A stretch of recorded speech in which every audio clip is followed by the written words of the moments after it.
বন্ধুরা এখন কথা বলবো টি-20 ক্যাপ্টেন নিয়ে, যেখানে অধিনায়ক হচ্ছেন না হার্দিক।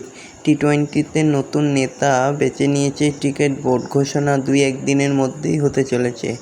রোহিত অবসর নেওয়ার পরেই মনে করা হয়েছিল টি-20 দলের নেতৃত্ব পাবেন হার্দিক, কারণ বিশ্বকাপে তিনিই ছিলেন সহ অধিনায়ক। কিন্তু বিসিসিআই নতুন অধিনায়ক হিসেবে বেছে নিয়েছে অন্য একজনকে।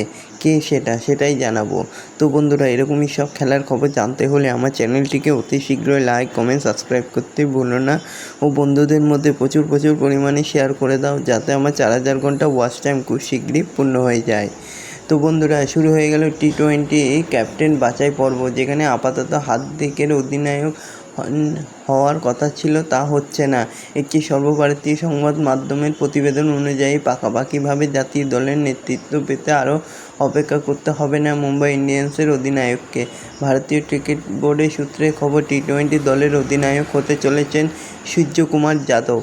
সব কিছু ঠিকঠাক থাকলে 2026 সালের টি-20 বিশ্বকাপ পর্যন্ত তাকে নেতৃত্বের দায়িত্ব দেওয়া হবে।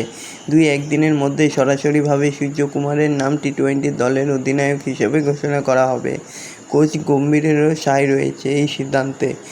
শ্রীলঙ্কার বিরুদ্ধে সিরিজ থেকেই দায়িত্ব নেবেন 20 ওভারের ক্রিকেট বিশ্বের অন্যতম সেরা ব্যাটার।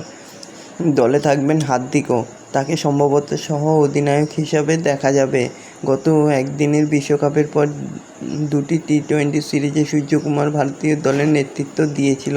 অস্ট্রেলিয়া এবং দক্ষিণ আফ্রিকার বিরুদ্ধেও 7টি ম্যাচের নেতৃত্ব দিয়ে 5টিতে জয় পেয়েছিল অধিনায়ক সূর্যকুমার। ফলে মুম্বাই অধিনায়ককে আবারও জাতীয় দলে খেলতে হবে আইপিএলে আরও এক সতীর্থের নেতৃত্বে।